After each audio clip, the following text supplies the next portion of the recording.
Good evening, guys. Welcome back to Ansarkari. So let's start with our today's discussion for 5th of December. So the first news is regarding that Iran shuts down the morality police. So there were protests going on in Iran by the women community to they were demanding their basic rights because these protests they were triggered in the backdrop of a young woman. She was arrested and later she was killed for not wearing the hijab. So there are so much harsh restrictions being imposed on women are there still fighting for the basic rights for their freedom. And given that now things are definitely changing. Women, they are more coming to the forefront, asking and protesting for their rights. And also recently we saw that the Saudi Arabia, it had also permitted women the driving rights. So things are changing, but it is taking time. We are seeing human rights violations, they are happening. And again, women, they are not getting their even the basic rights. And forget about the rest. So yes, things are changing, and this is a recent development in this backdrop because of the entire protest that has been happening in Iran. Iran has decided to do away with the morality police. So especially when we talk about the Central Asian economies, the women, they are not permitted that much of freedom. So this becomes the general topic which you should be aware about. And let's take up the next topic.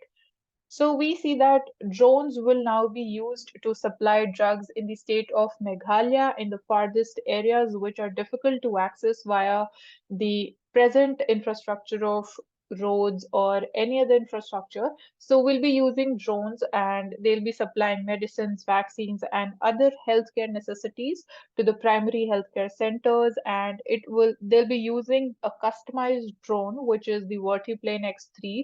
And this is, we believe that now India will become one of the first countries where we are, making a drone station which will be designed for the medical supplies. And from the PT perspective, you should be knowing about the liberalized drone rules 2021 that were issued by the Civil Aviation Ministry. So there are certain restrictions which are a component of these rules. So you should find out more about what are these rules, and they are definitely important for PT.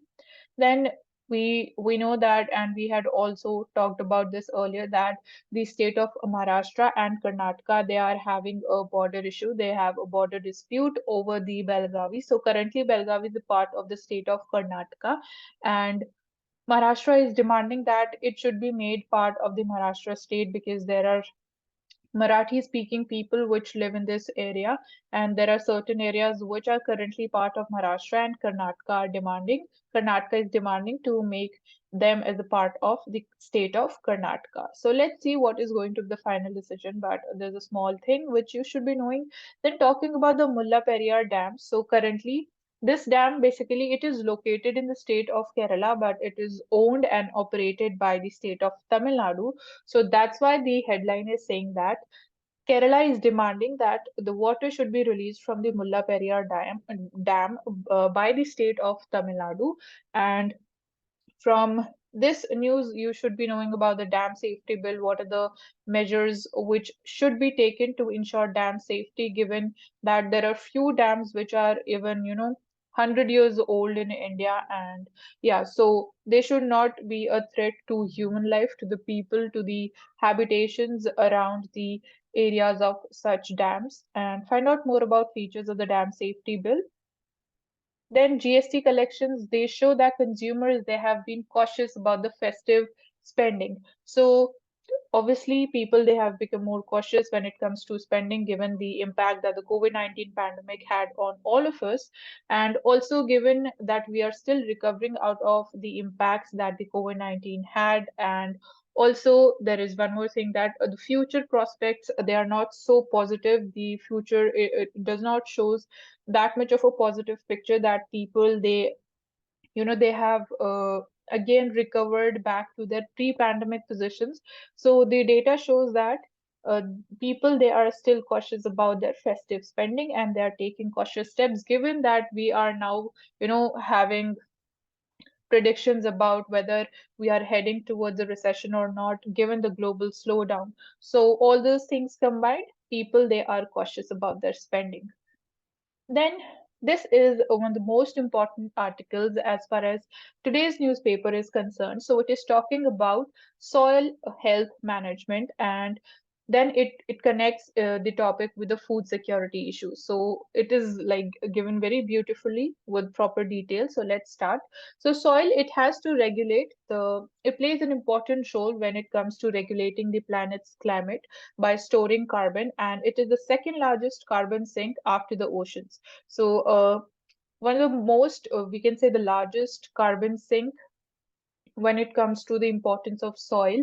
And we celebrate World Soil Day on 5th of December, and the theme this year is soils where food begins. So again, it is focusing upon food security, and the theme it is basically emphasizing on to raise awareness in the importance of maintaining healthy soils, ecosystems, and human well-being. And coming to the consequences of the soil degradation. So the main drivers, firstly, what are the factors responsible for soil degradation includes the industrial activities, the mining which happens, then the waste treatment, agricultural practices, then fossil fuel extraction, processing and transport emissions. So all these are the factors which are responsible for soil degradation and poor health of soil. Then the other reasons behind the soil nutrient loss range from soil erosion, then we have water runoff, then we have leaching, burning of crop residues on the soil. And crop residues, they are being burned when we talk about the practice of the jhum cultivation or the shifting cultivation.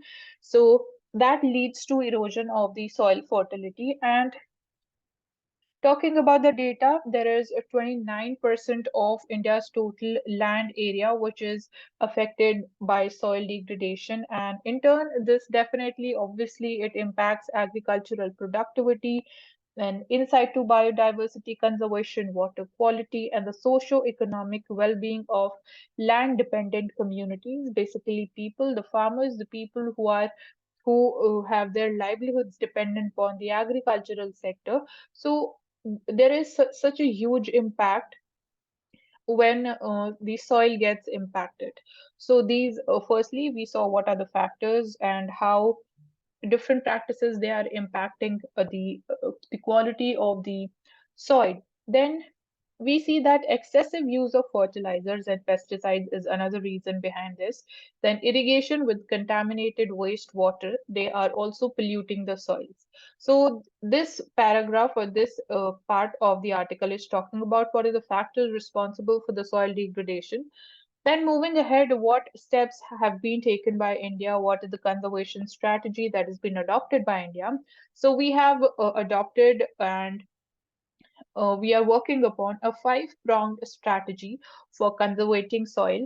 The first one is we're focusing more upon making the soil chemical free. Second is saving the soil biodiversity. Third is enhancing the soil organic matter. Fourth is maintaining soil moisture. And last one is mitigating soil degradation and preventing soil erosion.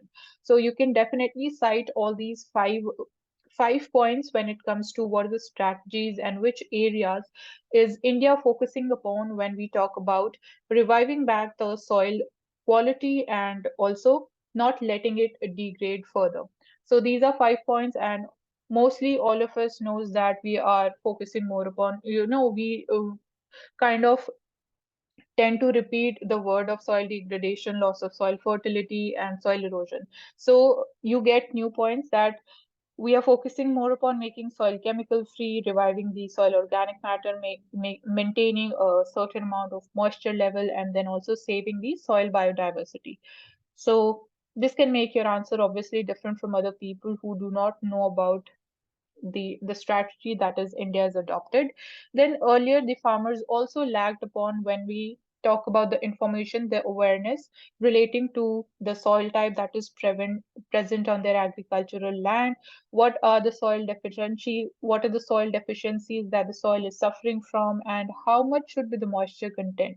So earlier these things were not paid much attention, and even farmers, they were not aware about, or there was not, we can say, no much technological development when it comes to all these things.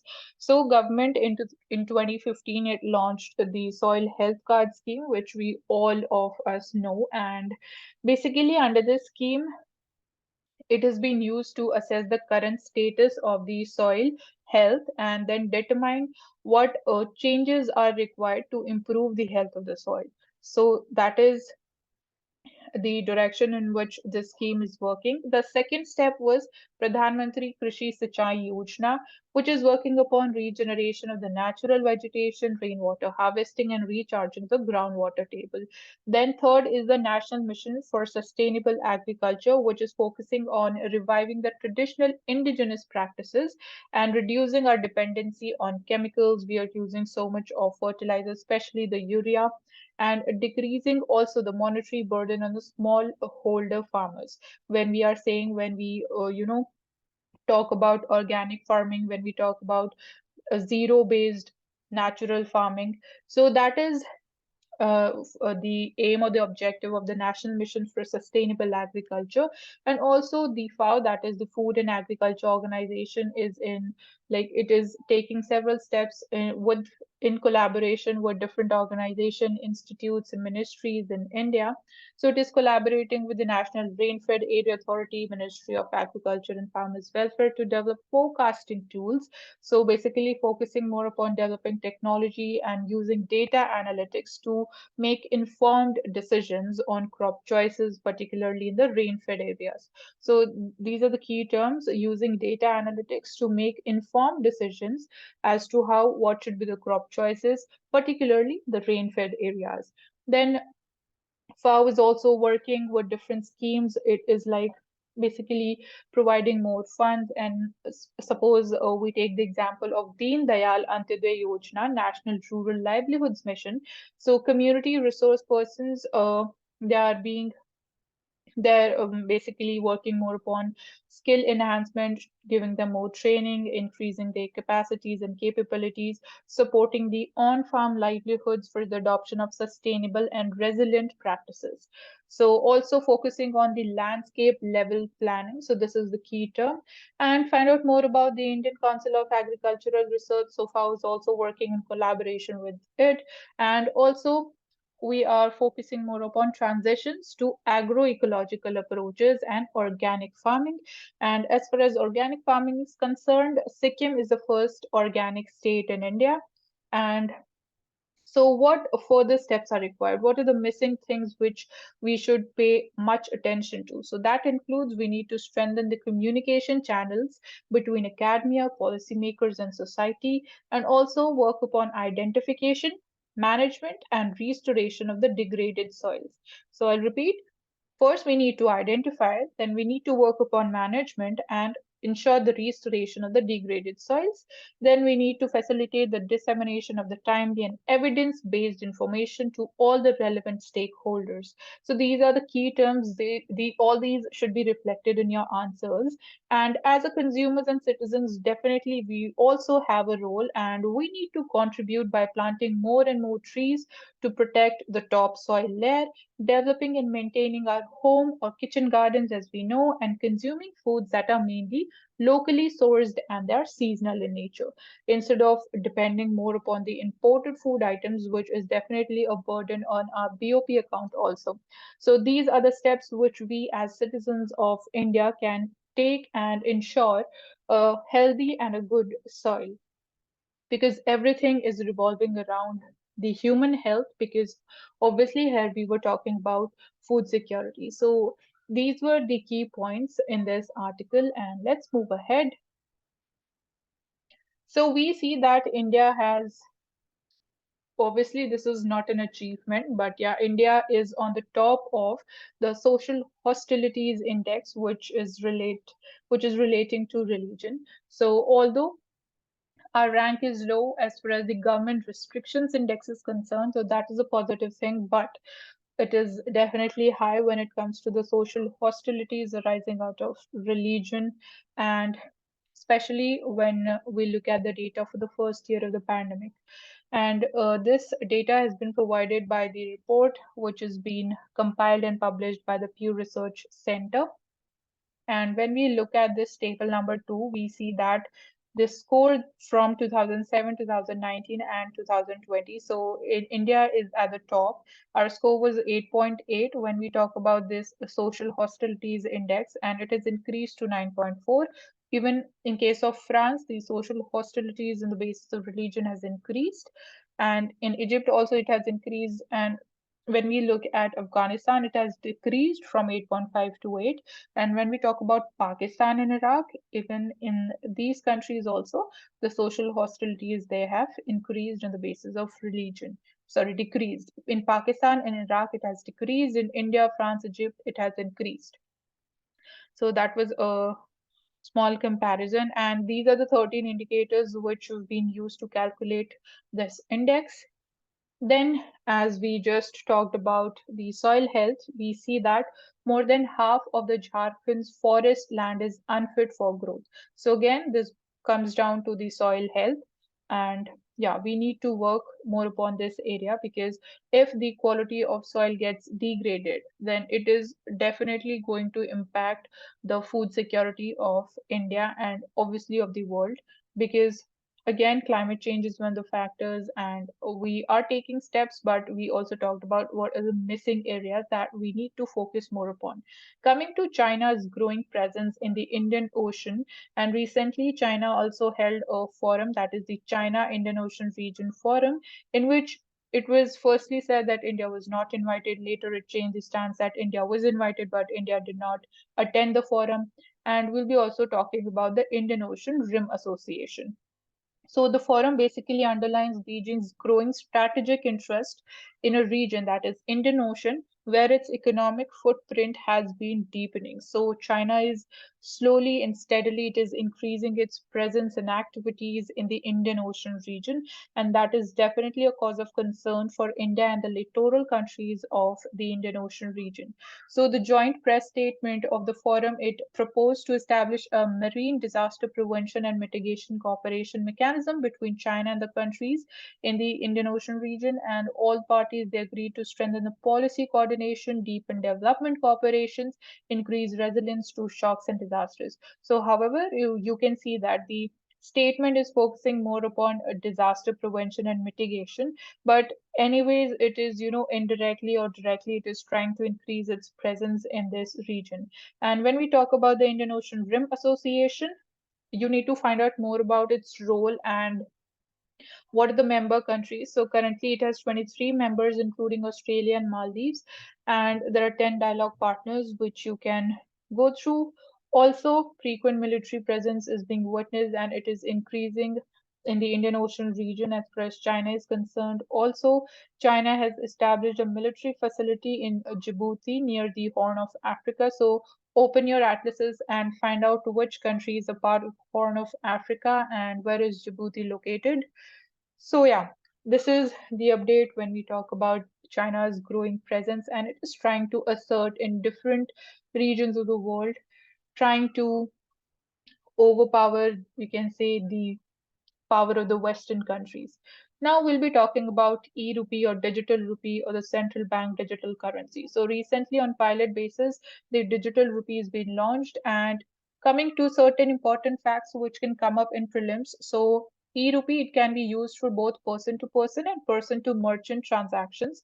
And what actually is a digital rupee? So as I told you, it is also called e-rupee because it's an electronic form, and it has been issued by RBI, so it is similar to physical cash. The only difference is that it is present in electronic form. So it can be stored in an app or basically in electronic form. So it is held electronically and it will be regulated by RBI. It is recognized as a legal tender. Then it is different from the deposits in one sense, that is the deposits that we that we hold in our bank accounts, they obviously we earn some interest on the deposits that we have in our bank accounts, but the digital rupee, the e-rupee, is not going to be paid any interest. So you need to remember this. And the deposits which are held in the banks, they can be converted into digital rupees and vice versa. So you can convert your bank deposits in e-rupee, and you can also convert your e-rupee into the bank deposit. So that is the thing. And do we really need a digital rupee?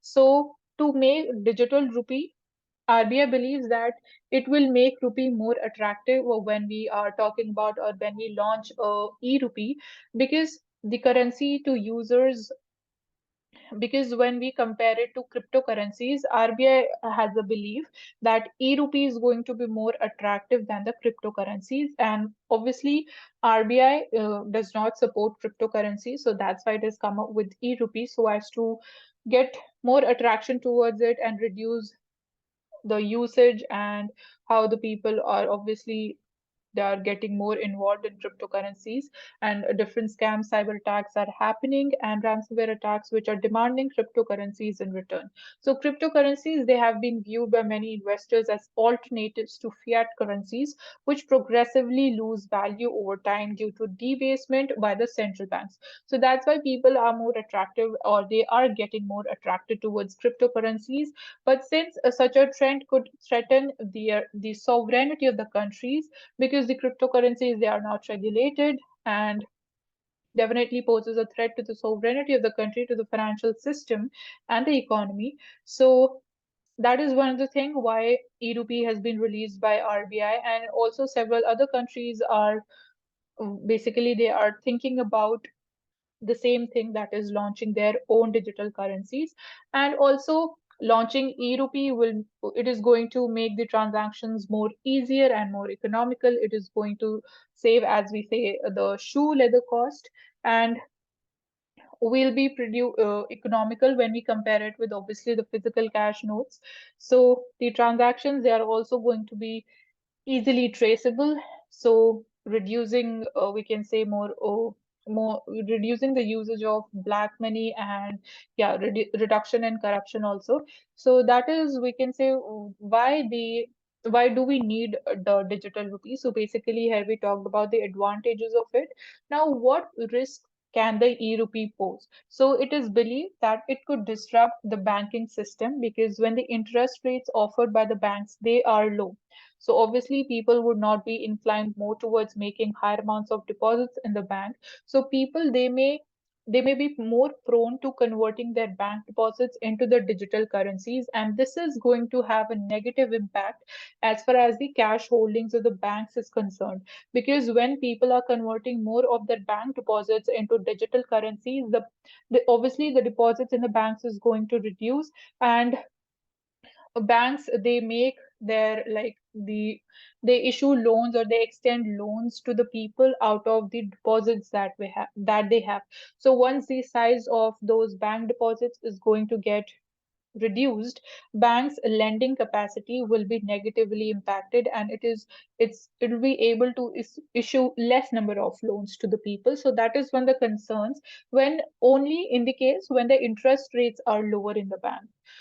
And the second concern or second risk is that it could also play a crucial role in our transition towards a cashless society. So this is not a risk, or this is one of the benefits, or we can say going to be of going to be benefit. So yeah, next is that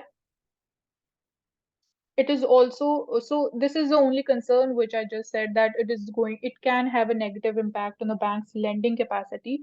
And other thing is that it can eventually free the banks from having to maintain sufficient cash deposits before they expand their loan books. So this is the norm which banks have to follow. They have to maintain a sufficient amount of cash with themselves in the form of cash reserves. So with the launch of e-rupee, the deposits, they can turn out to be, we can say, if digital rupee deposits, they turn out to be considered equivalent to other forms of the virtual money, such as the deposits which are created initially as loans by the banks. So once the size of the digital rupee, the digital currency that is in operation, it becomes equivalent to that of the virtual money. So banks, they will be freed from this risk of bank runs, because then they'll not have to maintain the cash reserves with themselves before issuing loans. So that is also, it is an expected benefit out of it, and definitely help an easy and more quicker transition of Indian economy towards a cashless society. And yeah, there's one major concern that we talked about. And what is the point of view of critics about e-rupee? So they say that the power of the digital currencies gives the central banks to supervise the economic activity, and believes that this could act as a deterrent to the economic growth. So the electronic rupee is going to lead to more concentration of power in the hands of RBI. It can increase their power when it comes to supervision and surveillance of the economic activity, and not, we can say, reducing the operation or the role of free market forces, that is the demand and supply, and more regulation, we can say. Then the private cryptocurrencies, they have found demand among certain investors, not simply because they are digital, but rather, they are thought to be better stores of value, exhibiting more stable purchasing power than the fiat currency. So only, obviously cryptocurrencies, they exist only in digital form. So that is not the only attraction why people are more indulged into cryptocurrencies. There are other factors which are like the stores of value, the exhibiting more stable purchasing power. That's why people are more attracted toward it. So it is not, we cannot say that a launching of e-rupee is going to reduce people's dependence and usage of cryptocurrencies. So that is the whole idea about e-rupee. We have discussed every aspect about it, and you should clearly have all these things in your mind. So Afghanistan opened for investment by India, says Taliban. So India's stand after Taliban took over the government in Afghanistan, it has it has remained undefined. Our relations post the Taliban government takeover in Afghanistan has remained undefined, and we have not recognized the current setup in Kabul. So in this context, you should be knowing about what has been India's role in past, as far as its what has been its role when it comes to the Afghanistan's development. What role has India played in that? So there are few. Majorly, India is involved in the infrastructural development. We have helped in constructing the parliament. We have built the Zaran's Delaram Highway also. So there are several Indian companies which were involved in building and maintaining health and electricity infrastructure projects also there, and the investment stands around $3 billion, mainly in infrastructure sector of the country. So that is the role which India has played as far as our contribution is concerned in developing the Afghanistan's economy, or we could say the infrastructure over there. And let's see how India is going to establish the relationship with the Taliban rule, the Taliban establishment there. And moving ahead, so India's growth and prosperity is linked to the oceans. So today itself, we talked about the China's growing presence in the Indian Ocean region. So our president also says that oceans are definitely going to play an important role in our growth and prosperity. And the future is linked with the waters. So she said these words on the celebration of Indian Navy, the Navy Day. And obviously, we celebrate the Navy Day in the backdrop of the important role that India played when it comes to the Bangladesh Liberation War, which happened in 1971. So India's Navy played a crucial role in the war back then, and this is definitely it had become a historic thing, and we celebrate it as Navy Day.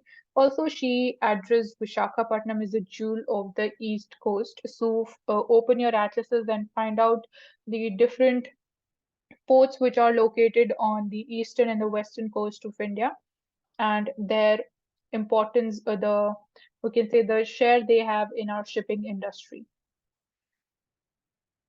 So India scores highest ever ranking in aviation sector. So we are moving the right direction, ensuring more certification, more regulation, and more safety when it comes to aviation.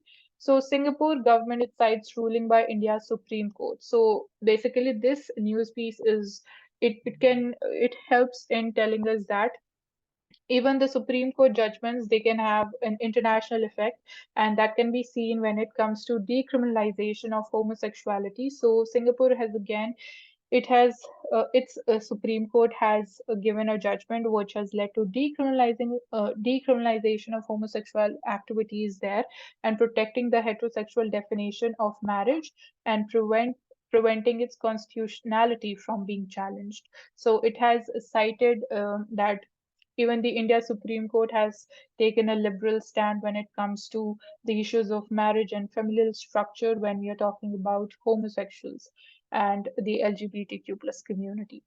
So that is, we can say, one of the positive impacts internationally that the judgments on the Supreme Court takes and upholds. So gold and silver, they gain sheen. So again, we are seeing increase in the prices of gold and silver. So there are basically two factors behind this. First one is weakness in the US dollar, and second one is the expectations of less aggressive rate hikes by the Federal Reserve. And obviously, once the Fed it takes such a stand, and once this becomes reality, even the central banks of other countries are definitely going to increase their repo rates, but at a less aggressive rate. So this has led to, we can say, a positive sentiment in the capital market, and we can say that the immediate target of the gold and silver prices can shoot up to 1870 to $1880. And obviously, to summarize this, we can say that the outlook for the precious metal it remains positive in the short term, and it is, however, too early to conclude that if the recent recovery marks the beginning of a fresh uptrend or not. So this is to be seen, and yeah. So Indonesia's Mount Semeru volcano it erupts, and you should be knowing about the location. So this can come in PT that Semeru volcano is located in which country? So the answer is Indonesia. Talking about OPEC plus, it continues. It is to continue the present output trend that it has, and there were like basically we producing, or there were discussions that they are going to reduce the output. So that had become a concern, because if that would have happened, the prices of crude oil had it would have again shoot up. So you should be knowing about the difference between OPEC and OPEC plus, and yeah, so that becomes important for PT, and that's how the crude oil prices change. It's an example of the monopoly, because only OPEC or OPEC plus is controlling the output of crude oil. So this is it from The Hindu. Now let's take up the Financial Express. So in Financial Express, the first thing is the growth in the livestock and the fisheries sector. It has pushed up the growth in the agriculture and the allied sector. So a lot of data is given. You can see that the production of the horticultural crops have increased from 311 million tons to 342 over this period. Time period has been mentioned when we look at the production of the horticultural crops, which includes fruits, vegetables, plantations, and spices. It has it contributes a third of the agricultural gross value added, and it has witnessed a sustained growth in recent years. So these different trends they can be asked in prelims. And the contribution of livestock and fisheries sector in the agricultural GVA it has been rising, while the share of the crop sector has declined. So this becomes important. And talking about the MSP of paddy and wheat, it has been consistently rising. And the livestock sector, it is especially when we talk about dairy and fisheries, it has been witnessing a sustained growth rate irrespective of the monsoon performance, because of the rising demand, and secondly, because of the improvement in the value chain. So these are the two factors which are responsible for the growth in the fisheries and the livestock sector. And despite the patchy and the erratic monsoon that we are witnessing from the past 3 to 4 years. So you should be knowing about what are the factors which can impact the growth, and also the terms, the trends that I discussed, which can be asked in PT. So let's move ahead. So talking about boosting the education sector's capital expenditure, that is the need of the hour, and the data is showing that the schools they suffer a severe lack of digital amenities. When we talk about the functional electricity, only 85% of the schools are equipped with such a facility. Talk about library, 91% schools have libraries, and 3% have co-curricular rooms. 24% schools have internet. So we need to more like work more upon these areas of basically increasing the technological facilities and also making the students tech friendly, tech savvy. And also it is, you can see that showing the share of the revenue expenditure and the capital expenditure when we talk about the educational sector. Although you can see that the share of capital expenditure is increasing, it has increased to 4.5, but this is the budget estimate. So let's see what is going to be the actual figure. And this diagram becomes important when we talk about the alignment with the national education policy goals. So it is showing different factors, or the different components of the national education policy, which are actively undertaking academic enrichment activities. So we are, like we can say, good performance when we talk about this first factor and the teachers created learning aids. But we need to work more upon when we talk about providing orientation on cyber safety to the students, providing training on psychosocial aspects. So all these factors, they are important part of the NEP, and introduce peer learning and identify hard spots in learning outcomes. So you should be knowing about these new components which have been incorporated in our new education policy. And that's it from the Financial Express. Now, quickly have a look at the Mint also.